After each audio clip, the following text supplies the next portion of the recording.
Hello అందరికీ, welcome to Lasya అభిరుచులు. ఈరోజు నా వీడియోలో Ramzan special tasty and sweet recipe వచ్చేసి డబల్ కా మీఠా. అచ్చం హైదరాబాద్ స్టైల్లోలా మనం ఇంట్లోనే ఈజీగా ఎలా ప్రిపేర్ చేయాలో ఇప్పుడు నేను ఈ వీడియోలో చూపిస్తాను. సో నా వీడియోని ఎక్కడ స్కిప్ చేయకుండా కంప్లీట్గా చూడండి. వీడియోలోకి వెళ్ళే ముందు ప్లీజ్ నా ఛానల్ని సబ్స్క్రైబ్ చేసుకోండి.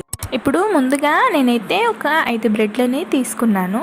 ఈ 5 బ్రెడ్లు మిల్క్ బ్రెడ్ అయినా తీసుకోండి, లేదంటే నార్మల్ బ్రెడ్లు అయినా వాడుకోవచ్చు. ఇప్పుడు ఈ బ్రెడ్లకి బ్రౌన్ కలర్ సైడ్ పార్ట్స్ ఉంటాయి కదా, అవన్నీ కట్ చేసుకోవాలి. కట్ చేసుకొని ఈ బ్రెడ్ని 4 పీసెస్గా కట్ చేసుకోవాలి. ఇప్పుడు ఈ కట్ చేసిన పీసెస్ అన్నీ 1 గంట 2 గంటలు ఫ్యాన్ కింద పెట్టుకోవాలి. ఫ్యాన్ కింద పెట్టుకుంటే ఇవి కాస్త గట్టి పడతాయి. మీరు కావాలంటే ఎండలో అయినా పెట్టుకోవచ్చు. ఇప్పుడు నేనైతే 1 గంట తర్వాత చూపిస్తున్నాను. చూడండి, ఇవి కాస్త గట్టి పడ్డాయి.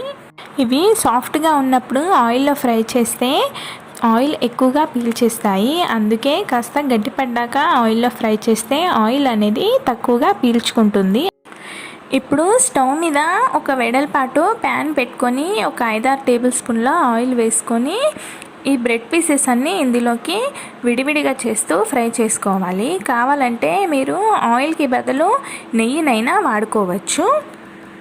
ఇలా గోల్డెన్ బ్రౌన్ కలర్లోకి వచ్చేంత వరకు ఫ్రై చేసుకోవాలి. ఆ తర్వాత ఆయిల్లో నుంచి తీసేసుకోవాలి. మొత్తం మిగిలిన పీసెస్ అన్నీ ఇలాగే ఫ్రై చేసుకొని తీసుకోవాలి. ఇప్పుడు ఇవన్నీ ఫ్రై చేసుకొని పక్కన పెట్టుకున్న తర్వాత ఈ కడాయిలో ఎక్స్ట్రా ఆయిల్ ఏదైనా ఉంటే తీసేసుకొని కాస్త క్లీన్ చేసుకోవాలి. క్లీన్ చేసుకొని ఇప్పుడు ఇదే కడాయిలోకి 1 టేబుల్ స్పూన్ అంత నెయ్యి వేసుకొని డ్రై ఫ్రూట్స్ ఫ్రై చేసుకోవాలి. ఇవి కాస్త గోల్డెన్ కలర్లోకి మారాక ఇప్పుడు వీటిని వేరే గిన్నెలోకి తీసేసుకోవాలి. ఇప్పుడు నేను ఇదే ప్యాన్లోకి 1/2 కప్పు చక్కెరని అయితే తీసుకుంటున్నాను.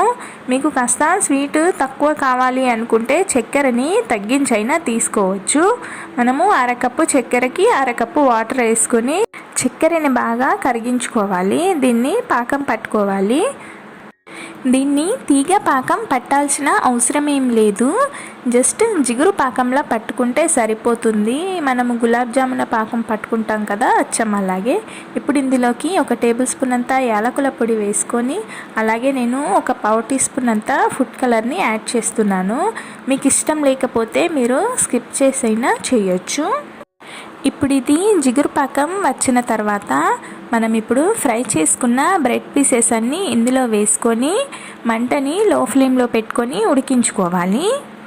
బ్రెడ్ పీసెస్ అన్నీ విరిగిపోకుండా స్లోగా కలుపుతూ ఈ పాకంలో ఉడికించుకోవాలి. 1-2 నిమిషాలు మూత పెట్టి ఉంచామంటే తొందరగా సాఫ్ట్గా అవుతాయి. ఇప్పుడు 2 నిమిషాల తర్వాత బ్రెడ్ పీసెస్ అన్నీ కాస్త సాఫ్ట్గా అయ్యాయి.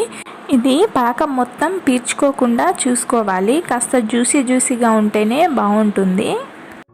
ఇప్పుడు మనం ఇందులోకి పాలు యాడ్ చేసుకోవాలి. కావాలంటే మీరు మలాయి పాలనైనా యాడ్ చేసుకోవచ్చు, లేదా కోవానైనా యాడ్ చేసుకోవచ్చు. నేనైతే ఫుల్ క్రీమ్ పాలని 1/2 లీటర్ తీసుకొని అవి 1/4 లీటర్ వచ్చేంత వరకు మరిగించుకొని ఇందులోకి వేస్తున్నాను. ఇలా చిక్కటి పాలు వేయడం వల్ల టేస్ట్ అనేది చాలా బాగుంటుంది. ఇప్పుడు ఇందులోకి మనము ఫ్రై చేసుకున్న డ్రై ఫ్రూట్స్ అన్నీ పైనుండి వేసుకొని స్లోగా కలుపుకోవాలి. మంటని లో ఫ్లేమ్లోనే పెట్టుకొని మూత పెట్టి 1 నిమిషం పాటు ఉడికించుకోవాలి. ఇప్పుడు 1 నిమిషం తర్వాత మూత తీస్తే చక్కగా పాకాన్ని బాగా పీల్చుకుంటుంది. మొత్తం పీల్చుకోకముందే స్టవ్ని ఆఫ్ చేసుకోవాలి. ఇలా కాస్త జ్యూసీగానే ఉండేటట్టు చూసుకోవాలి. ఇది కాస్త చల్లపడ్డాక కాస్త గట్టిగా అవుతుంది. అంతే, simple and easy Emmy sweet recipe double ka meetha ready అయిపోయింది. ఇలా పైనుండి డ్రై ఫ్రూట్స్ తోటి గార్నిష్ చేసుకుంటే చాలా కలర్ఫుల్గా కనిపిస్తుంది. ఇలాంటి సింపుల్ అండ్ ఈజీ రెసిపీస్ కోసం లాస్య అభిరుచుల ఛానల్ని సబ్స్క్రైబ్ చేసుకోండి. Thanks for watching.